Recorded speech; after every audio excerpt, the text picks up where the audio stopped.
नमस्कार, मैं हूं कौशल। आज हम इस वीडियो में काफ़ी इम्पोर्टेंट टॉपिक के ऊपर बात करेंगे। असाइनमेंट मार्क्स के ऊपर बात करेंगे। जिन भी स्टूडेंट का असाइनमेंट का मार्क्स अभी तक अपडेट नहीं किए गए हैं, जिन्होंने लॉकडाउन के समय अपना असाइनमेंट को जमा किया था ऑफलाइन माध्यम से या फिर ऑनलाइन माध्यम से, तो उनका मार्क्स अभी तक अपडेट नहीं किया गया है, तो उनको क्या करना पड़ेगा। और जैसा कि आप लोग जानते हैं, जो स्टूडेंट दिसंबर के महीने में या फिर अक्टूबर के महीने में अपना असाइनमेंट को जमा किया है, तो उनका तो असाइनमेंट का मार्क्स मार्च के महीने में अपडेट कर ही दिए जाएंगे। ये वीडियो उन स्टूडेंट का है जिन्होंने लॉकडाउन के समय अपना असाइनमेंट को जमा किया था और उनका मार्क्स अभी तक अपडेट नहीं किया गया है, तो उनको क्या करना पड़ेगा। तो वीडियो को बिल्कुल भी स्किप नहीं कीजिएगा, पूरा देखिएगा। और अगर आप पहली बार मेरे चैनल पर आए हैं तो चैनल को ज़रूर सब्सक्राइब कीजिएगा। तो चलिए वीडियो की शुरुआत करते हैं। सबसे पहले आपको क्या करना पड़ेगा, सबसे पहले आप इग्नू की ऑफिशियल वेबसाइट को ओपन कर लीजिए। इसके बाद आपको स्टूडेंट सपोर्ट में जाना है। इसके बाद आपको स्टूडेंट जोन में जाना पड़ेगा। तो जैसे ही आप स्टूडेंट जोन में जाते हैं तो आपका जो है इस तरह से इंटरफेस खुलेगा। इसके बाद आपको रजिस्ट्रेशन स्टेटस पर क्लिक करना पड़ेगा। तो जैसे ही आप रजिस्ट्रेशन के स्टेटस पर क्लिक करते हैं तो आपका जो है इस तरह से इंटरफेस खुलेगा। यहाँ पर आपको अपना इनरोलमेंट नंबर डाल लेना होगा। जो भी आपका 9 डिजिट का इनरोलमेंट नंबर है, 10 डिजिट का इनरोलमेंट नंबर है, इसको डाल लीजिए। इसके बाद प्रोग्राम सेलेक्ट कर लीजिए, जो भी आपका प्रोग्राम है। इसके बाद आप कैप्चा को भर लीजिए। इसके बाद आपको सबमिट करना पड़ेगा। जैसे आप सबमिट करते हैं तो आपका जो है इस तरह से इंटरफेस खुलेगा। यहाँ पर आप देख सकते हैं कि आपका जो है रजिस्ट्रेशन का ये डिटेल्स खुल जाएगा। तो आपको क्या करना पड़ेगा, आपको स्क्रॉल कीजिएगा। यहाँ पर आपको रिजल्ट वाले सेक्शन में आपको देखने को मिलेगा असाइनमेंट सबमिशन स्टेटस। तो आपको असाइनमेंट सबमिशन स्टेटस पर क्लिक करना पड़ेगा। जैसे ही आप इस लिंक पर क्लिक करते हैं तो आपका जो है इस तरह से इंटरफेस खुलेगा। यहाँ पर आपको फिर से 9 या 10 डिजिट का इनरोलमेंट नंबर डालना पड़ेगा। इसके बाद आपको प्रोग्राम कोड सेलेक्ट करना पड़ेगा। इसके बाद सबमिट करना पड़ेगा। जैसे आप सबमिट करते हैं तो आपका जो है इस तरह से इंटरफेस खुलेगा। यहाँ पर आपको देखने को मिल जाएगा जो भी, अब आपको यहाँ पर क्या करना पड़ेगा, इस यहाँ पर आपको चेक करना पड़ेगा कि जो भी आपने असाइनमेंट को जमा किया है, कब, जब लॉकडाउन के समय आप असाइनमेंट को जमा किया है तो उनका मार्क्स अपडेट नहीं हुआ है, तो कौन सा सब्जेक्ट है आपका, क्या आपका BCSL 033 है। सो आप देख लीजिए। अगर आपका check grade card status for details लिखा हुआ है, इसका मतलब आपका जो है ग्रेड कार्ड में आपका असाइनमेंट का मार्क्स अपडेट कर दिया गया है। अगर यहाँ पर आप देख लीजिए रिसीव एंड इन प्रोसेस लिखा हुआ है, इसका मतलब हुआ कि आपका जो है असाइनमेंट जो आप बना के दिए हैं वो उन तक पहुंच गया है और प्रोसेस में है, चेक हो रहा है। आपका जो है बहुत जल्द ही आपका असाइनमेंट का मार्क्स अपडेट कर दिए जाएंगे। सो हम आपको इसीलिए बता रहे हैं कि देखिए, ये इग्नू का ग्रेड कार्ड है। हमने भी अपना लॉकडाउन के समय अपना असाइनमेंट को जमा किया था, और हमने जमा किया था ऑनलाइन माध्यम से, गूगल फॉर्म के थ्रू। और मेरा अभी तक असाइनमेंट का मार्क्स अपडेट नहीं किया गया। मतलब हमने 5 सब्जेक्ट का असाइनमेंट जमा किया था, जिसमें से 2 सब्जेक्ट का मार्क्स अपडेट कर दिया गया है और 3 सब्जेक्ट का मार्क्स अपडेट नहीं किया गया है। सो आप देख सकते हैं MCA 033 इनका जो मार्क्स है वो अपडेट कर दिया गया है, जो कि लॉकडाउन के समय असाइनमेंट को जमा किया था।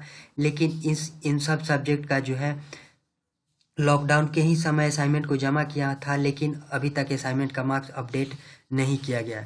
तो यहाँ पर अब आप देख सकते हैं कि ये यहाँ पर लिखा हुआ है रिसीव एंड इन प्रोसेस। इसका मतलब हुआ कि आपका जो है असाइनमेंट अब उन तक पहुँच चुका है और बहुत जल्द ही आपका जो है असाइनमेंट का मार्क्स अपडेट कर दिए जाएंगे। अगर आपका इस तरह से लिखा हुआ नहीं है, अपने असाइनमेंट का मार्क्स असाइनमेंट जमा किया था लेकिन इस तरह से लिखा हुआ नहीं है, क्योंकि मेरा तो जमा किया था लेकिन इस तरह से लिखा हुआ आ रहा है। अगर आपका इस तरह से लिखा हुआ नहीं है तो आपको क्या करना पड़ेगा, तो आपको क्या करना पड़ेगा कि आपको RC को मेल करना पड़ेगा। तो आपको किस तरह से RC को मेल करना है वो हम आपको बताएंगे। तो अगर आपका इस तरह से लिखा हुआ नहीं है तो आपको आरसी को मेल करना पड़ेगा। तो आरसी को मेल करने के लिए सबसे पहले आपको देखिए, ये आपको आरसी को मेल करना पड़ेगा। यहाँ पर आपको रीजनल सेंटर का ईमेल आईडी होना चाहिए। जो भी आप अपने रीजनल सेंटर में हैं, आप कलकत्ता रीजनल सेंटर वाले हैं, दिल्ली रीजनल सेंटर वाले हैं, या फिर कहीं का भी रीजनल सेंटर है, उसको आपको मेल करना पड़ेगा। तो आपको मेल करने के लिए आपका रीजनल सेंटर का ईमेल आईडी होना चाहिए। तो अगर आपको रीजनल सेंटर का ईमेल आईडी पता नहीं है तो कोई बात नहीं है, सबसे पहले आपको आरसी लगा देना है। जो भी 2 अक्षर है वो आगे लगा देना है, जैसे आरसी, इसके बाद patna@ignu.ac.in। देखिए यहाँ पर आरसी calcutta@ignu.ac.in। अगर आपको आपका रीजनल सेंटर का ईमेल आईडी मालूम नहीं है तो आप आरसी पहले लगाइए। इसके बाद आपका कहाँ पे है, कलकत्ता है, बेंगलोर है, दिल्ली है, इसके बाद आपको आरसी के बाद अगर आपका कलकत्ता है तो कलकत्ता लिखिए, और नहीं तो दिल्ली है तो आप आरसी के बाद दिल्ली लिखिए। इसके बाद @डी लगाइए, इसके बाद ignu.ac.in, सेम टू सेम। बस यहाँ पर आपका जो भी रीजनल सेंटर का नाम है वो सिर्फ यहाँ पर लिखना पड़ेगा, वही आपका रीजनल सेंटर का ईमेल आईडी होगा। इसके बाद आपको क्या करना पड़ेगा, आपको मेल करने के लिए आपको सब्जेक्ट लिखना पड़ेगा। तो किस सब्जेक्ट में आप मेल करना चाह रहे हैं, तो सब्जेक्ट लिखना बहुत ही ज़रूरी होगा। अगर आप सब्जेक्ट नहीं लिखते हैं तो आपका जो है मेल को चेक नहीं किया जाएगा उतना अच्छा से। तो आपको मेल को चेक करवाने के लिए आपको सब्जेक्ट लिखना बहुत ही ज़रूरी होगा। तो आपको असाइनमेंट मार्क्स नॉट अपडेट, क्योंकि आपका असाइनमेंट का मार्क्स अपडेट नहीं किया है, तो आपको सब्जेक्ट में असाइनमेंट मार्क्स नॉट अपडेट। इसके बाद आपका जो है मेल का फॉर्मेट होगा। मेल का फॉर्मेट इस तरह से होगा, रिस्पेक्टेड सर। सो आप इस तरह से होगा, आप इसको पढ़ लीजिएगा। यहाँ पर आपका enrolment number same to same यही होगा, सिर्फ आप यहाँ पर इस ईमेल आईडी को, इसको आप ये जो मैसेज है इसको आप लिख लीजिए कहीं और कॉपी वगैरह में। इसके बाद आपको कुछ नहीं करना है, इनरोलमेंट नंबर डाल लेना है। इसके बाद आपको प्रोग्राम कोड लिख लेना है। इसके बाद आपको सिंपल सा सबमिट कर देना है। कहाँ पे, आपका जो भी रीजनल सेंटर है उस पर। इसके बाद आप सबमिट कर देते हैं तो यहाँ तक ही बात नहीं सीमित हो गई। इसके बाद आपका जब तक रिप्लाई नहीं आता है, एक बार सबमिट कर दिए, रिप्लाई नहीं आया तो दोबारा सबमिट कीजिए, दोबारा सबमिट कीजिए। मतलब आप कम से कम 2 से 3 बार या फिर 4 बार जब आप मेल कीजिएगा अपने आरसी के रीजनल सेंटर, जो भी आपका रीजनल सेंटर है वहाँ पे आप मेल कीजिएगा, तब आपका जो है रिप्लाई आएगा। तो इस तरह से आप अपने मेल आरसी को मेल कर सकते हैं कि सर मेरा अभी तक असाइनमेंट का मार्क्स अपडेट नहीं हुआ है, हमने भी किया है, इसके बाद आपको देखने को मिला है हमने यही मेल किया है, इसके बाद आपको देखने को मिला है मेरे सब्जेक्ट में कि अब जो है मेरा रिसीव्ड एंड इन प्रोसेस दिखा रहा है। तो आप भी आप अपना मेल कीजिए।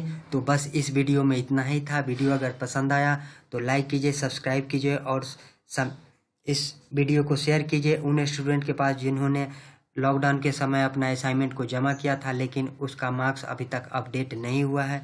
तो बस इस वीडियो में इतना ही। हम इसका लिंक डिस्क्रिप्शन में दे देंगे इस मैसेज का, और चाहे तो आप अपने इस यहाँ से ले सकते हैं। तो बस इस वीडियो में इतना ही।